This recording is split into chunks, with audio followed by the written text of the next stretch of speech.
자, 얘들아 안녕. 지금부터 3월 4주차 첫 번째 영상에 대해서 같이 한번 보도록 합시다. 자, 얘들아, 우리 이렇게 선생님이랑 같이 수업을 한 지 벌써 지금 이제 4주차가 됐어. 너희 지금 잘 듣고 선생님한테 지금 열심히 수업 듣고 있는 친구들이 많은지는 잘 모르겠다만, 자, 선생님이 중간중간에 지금부터 열심히 듣는지 아니면은 그냥 스킵해서 요거 내용만 적고 선생님한테 숙제로 제출하는지 그거를 쌤이 파악하기 위해서 친구들한테 쌤이 중간에 퀴즈를 하나 낼 거야. 퀴즈를 낼 거기 때문에 그 퀴즈에 대해서 우리 여기 숙제했는 거에 대해서 쌤한테 그 부분을, 즉 퀴즈의 답을 적어내는 친구, 어디에다가 지금 선생님이 이렇게 적는 부분에서 컨셉 노트에서 적어내는 친구를 봐서 선생님이 열심히 지금 영상을 듣는지 아닌지 그렇게 파악을 할 겁니다. 그래서 요령 피우려고 생각하면 안 되고, 얘들아 지금 이 기회가 다른 친구들은 공부하고 있는데 나만 지금 농땡이 피운다 그렇게 생각하면은 여기에서 너희가 굉장한 큰 손해가 될 수 있거든요. 그렇기 때문에 열심히 들어줘야 됩니다. 자, 그러면 얘들아 지금부터 쌤이랑 우리 페이지 128페이지의 유닛 29 역시 지난 시간에 이어서 전치사에 대해서 살펴볼 건데, 근데 얘들아 전치사에 대해서 이번에 배울 전치사들은 사실 지난번에 비해서 우리 in, on, at에 비해서는 조금 어떻게 보면은 너희가 리딩이나 그런 거에 대해서 많이 받고 조금 쉬울 수는 있어. 하지만 너희가 이 부분에 대해서 선생님이 은근히 많이 틀리는 부분과 그리고 이런 것들을 서로 비교해줘서 여기서 파악을 해서 구분해줘야 된다라는 것들을 같이 한번 선생님이 알려줄 거거든. 그래서 먼저 우리가 지난 시간에 이어서 이번 시간에도 볼 파트인 전치사의 기본 개념에 대해서 먼저 보고 그 다음에 종류에 대해서 살펴보도록 합시다. 자, 얘들아, 전치사라는 것은 우리가 어떤 것을 나타내는 거 전 앞에다가 이렇게 위치하는 거다라고 말을 했어. 그래서 전치사가 나타내고자 하는 그런 대상이 전치사 바로 뒤에 나오면서 얘 이름은 뭐가 된다고 했죠? 바로 전치사의 목적어라는 이름을 가진다고 했었어. 자, 그러면은 여기에서 쌤이 잠깐만 예시를 한번 들어보자면은 오늘 좀 이따가 우리가 볼 그런 전치사기도 합니다. 자, 예를 들어서 선생님이 하나 지금 너희들한테 구문의 퀴즈를 내볼게. 자, 그녀를 위해서 라고 적어볼게요. 다시 한 번 더. 그녀를 위해서. 자, 그녀를 위해서 우리 알다시피 너희가 쉽게 아는 그런 전치사입니다. 뭐뭐를 위해서라는 뜻을 나타내는 전치사는 바로 자, for이 되겠지 얘들아. 그래서 그녀라는 단어 for, she 이렇게 적으면 되겠네요. 얘들아 이거 맞아요 틀려요? 바로 틀렸다라고 볼 수 있겠지. 자, 틀린 이유가 얘들아 이름을 보면은 뒤에 뭐라고 적혀있어? 전치사의 목적어라고 적혀있기 때문에 우리가 인칭 대명사를 사용하고자 라고 하면은 목적어니까 무슨 격을 적어줘야 돼? 바로 목적격을 적어줘야 돼서 she를 목적격으로 바꾸면은 정답이 for her이 된다라고 돼서 이렇게 문법을 적어야지 맞다 라고 돼서 다시 한번 해주면 지금 여기에서 전치사의 목적어 같은 경우에는 무슨 격이 가능하다? 바로 인칭 대명사에서는 목적격이 가능하다까지가 기본 원리라고 봐줄 수 있어. 자, 그러면 지금부터 본격적으로 전치사 종류들에 대해서 같이 한번 살펴보도록 합시다. 자, 첫 번째 전치사 우리가 잘 아는 전치사입니다. 바로 어떤 전치사냐면 자, about이라는 요 전치사로서 얘들아 about은 너무 쉽다. 자, 무슨 뜻이 되죠? 뭐뭐에 대해서, 즉 다시 말하자면 뭐뭐에 대하여 라는 뜻을 나타내는 전치사다 라고 봐서 자, 지금 선생님이 그러면 얘들아 예문을 한번 적어보도록 할게. 자, 쉽기 때문에 바로 너희가 이 예문에 대해서 문장을 해석할 수 있을 것 같아. Let's talk about the issue. Let's talk about the issue라고 해서 자, 이야기해보자. 자, about이라는 전치사 앞에 잠깐만 이렇게 끊고 갈게요. 자, 전치사 about. 자, 뭐에 대해서? 그 사안 혹은 그 이슈에 대해서 이야기해보자 라고 해서 뭐뭐에 대해서, 즉 뭐뭐에 대하여 라는 이런 전치사가 이렇게 나왔어요.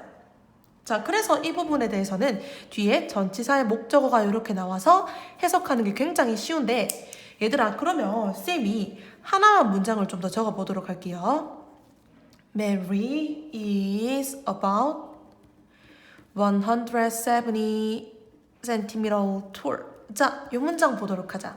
자, 알다시피 메리는 선생님의 영어 이름이 되는데, 자, 메리는 170cm라고 하네. 얘들아, 쌤이 사실 마지막으로 키를 잴 때가 168cm였는데 그게 선생님 거의 아주 옛날 언제냐면은 선생님이 예전에 이제 캐나다에 워킹 홀리데이에 가기 위해서 선생님이 비자를 받으려면은 전반적인 신체 검사가 필요로 했었거든요.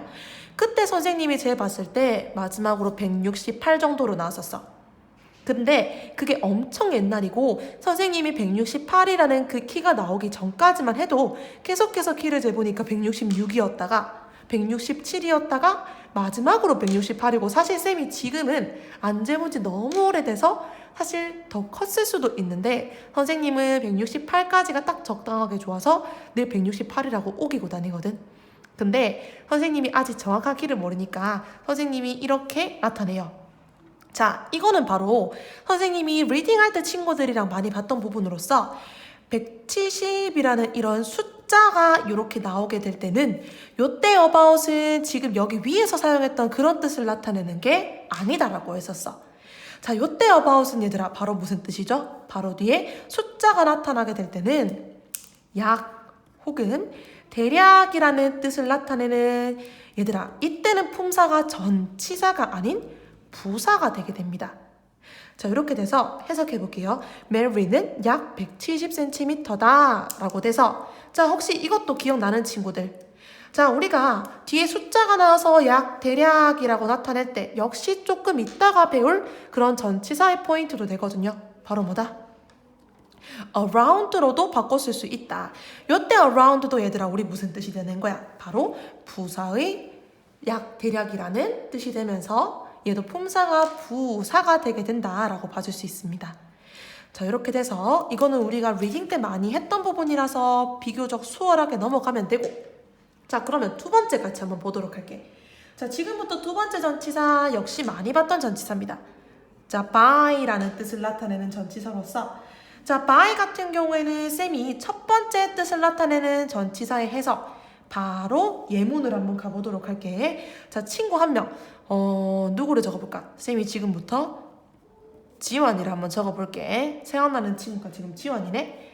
자, 지원아 잘 지내고 있지? 지우랑 사이좋게 지내고 열심히 숙제하고 있어야 돼. 자, 지원 goes to school by bus 이렇게 나와입니다. 자, 보면은 지원이가 갑니다. 자, to라는 역시 전치사가 나왔는데 자, 조금 이따가 볼 전치사긴 하지만 to라는 것은 뒤에 어떤 이동 방향을 나타내서 뭐라고 해석하노? 너무 쉽죠?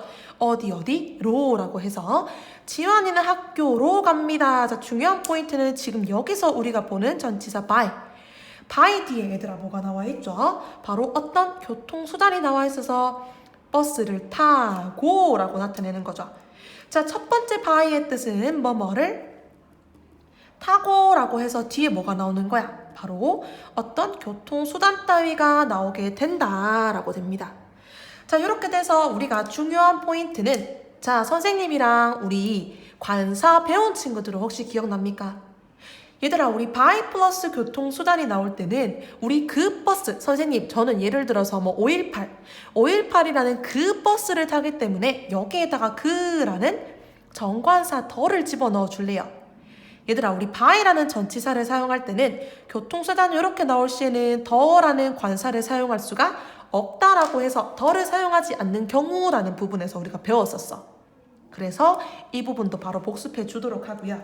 자, 두 번째 봐주자라고 하면은 두 번째는 역시 자, 어떤 뜻이냐면은 바로 뜻을 한번 가보도록 할게요.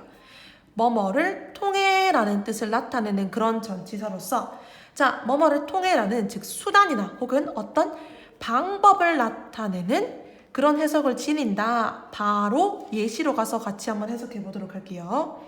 자, 이번에는 누구로 해볼까? 이거는 별로 좋은 문장은 아니라서 선생님이 그냥 he라고 적어버릴게요. 여기서는 친구들은 이런 일이 없어야 되기 때문에 바로 그냥 he라고 아무 대상이나 넣어볼게.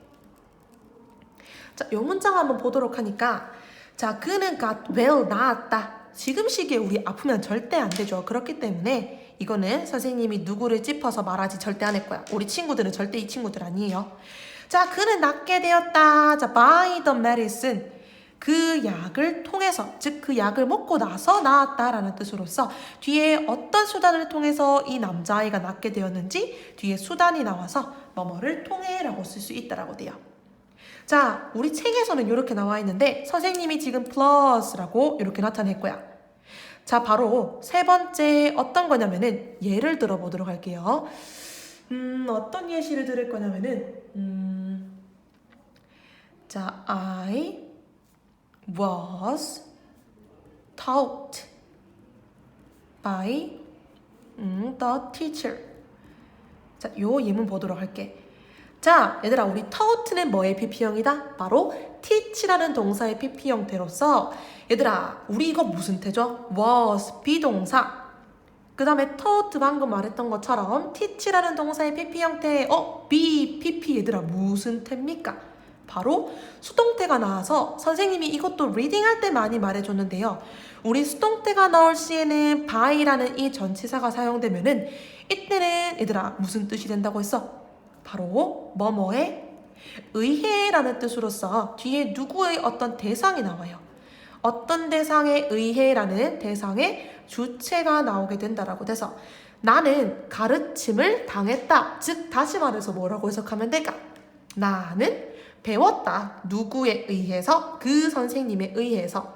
이런 우리가 by의 해석을 나타낼 수도 있다라고 해서 자, 우리가 조금 더 전치사가 남게 되었거든요. 역시 많이 봤던 전치사니까 오늘은 조금 릴렉스하게 지금부터 수업을 들으면서 마저 전치사에 대해서 살펴보도록 할게.